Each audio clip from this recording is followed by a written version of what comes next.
Salut tout le monde et bienvenue dans cette nouvelle vidéo qui porte sur comment rédiger une fiche clinique ou bien une observation médicale. Dans cette vidéo, on va voir une fiche typique d'un cas réel vu en pratique que vous pouvez l'utiliser dans vos stages pratiques. C'est très utile, surtout pour les étudiants en troisième année médecine. Allez, on commence. Donc, comme vous savez, l'examen clinique se divise en deux grandes parties. La première partie qui est l'interrogatoire ou bien l'anamnèse, et la deuxième partie, c'est l'examen physique proprement dit. On commence par la première partie de l'examen clinique, qui est l'interrogatoire.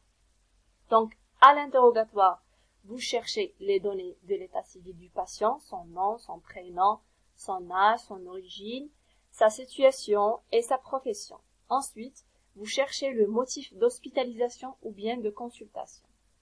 Dans la plaque suivante, on va voir comment utiliser ces données tirées par l'interrogatoire dans votre fiche clinique.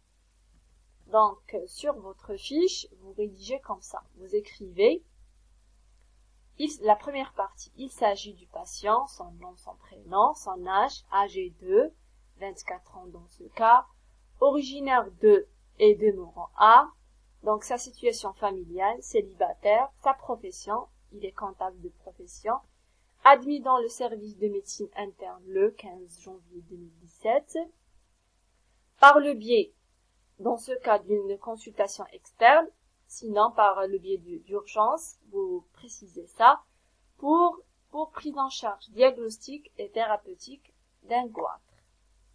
Voilà. Donc, voici la première partie de l'interrogatoire. Ensuite, la deuxième partie, qui est le motif d'hospitalisation ou bien de consultation. On a terminé avec ça, la première partie. Ensuite, vous cherchez les antécédents. Premièrement, les antécédents personnels. On a deux types. On a les antécédents non pathologiques ou bien physiologiques, qui sont les vaccinations, et les épisodes de la vie génitale s'il s'agit d'une femme. Ensuite, les antécédents pathologiques. Vous cherchez les antécédents médicaux du patient s'il a une affection, une pathologie. Puis, les antécédents chirurgicaux s'il a subi une intervention chirurgicale. Ensuite, vous cherchez les habitudes toxiques, la notion de tabagisme, d'éthylisme, de prise de drogue, etc. Lorsque vous terminez avec les antécédents personnels, vous passez aux antécédents familiaux. Donc, dans la plaque suivante, on va voir comment rédiger tout ça.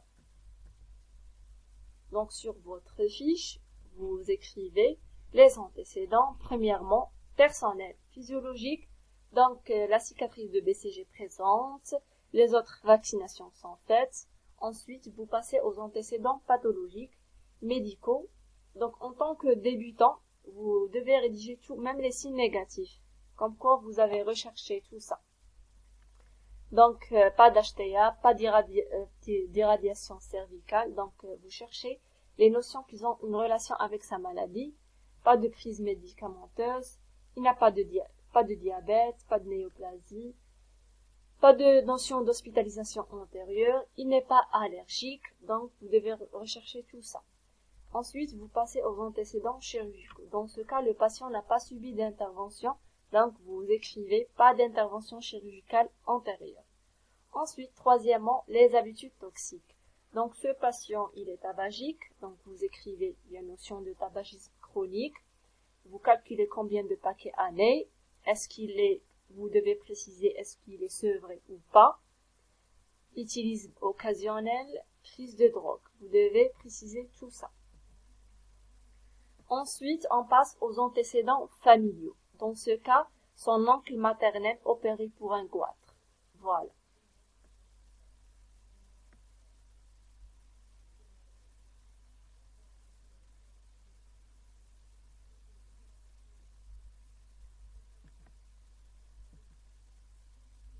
La troisième partie de l'interrogatoire, c'est l'histoire de la maladie. C'est la partie la plus longue et la plus détaillée. Donc, vous commencez par le début du trouble, l'évolution, le traitement reçu, etc.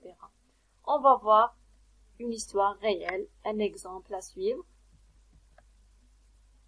Bon, l'histoire de la maladie, vous précisez le début de la symptomatologie.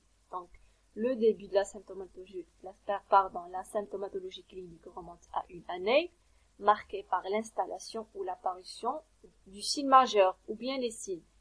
Donc vous écrivez le signe, puis vous détaillez ses caractéristiques sémiologiques, le mode d'installation, la date de début, les signes accompagnateurs, l'irradiation, etc., le siège, etc.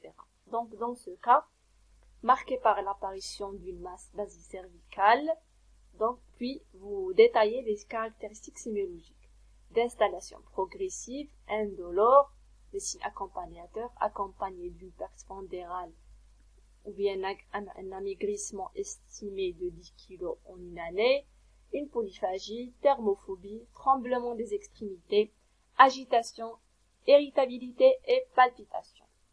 Donc, puis l'évolution. Le patient a consulté chez un spécialiste dont le bilan biologique et radiologique ont révélé une hyperthyroïdie. Ayant nécessité un traitement par le carbimazole, ce dernier a été pris anarchiquement. Vu la majoration des signes cliniques, le malade a été orienté en consultation externe d'endocrinologie de notre hôpital, d'où son hospitalisation ou bien son admission. Par ailleurs, vous rédigez les signes négatifs qui ont une relation avec la pathologie. Dans ce cas, pas de dysphagie, pas de dyspnée, pas de dysphonie, donc pas de diarrhée, pas d'asthénie et pas de céphalée. Vous rédigez les signes négatifs. Donc, on a terminé avec la première partie de l'examen clinique qui est l'interrogatoire. Après l'interrogatoire vient l'examen physique proprement dit. Donc, on va voir ça dans la prochaine vidéo.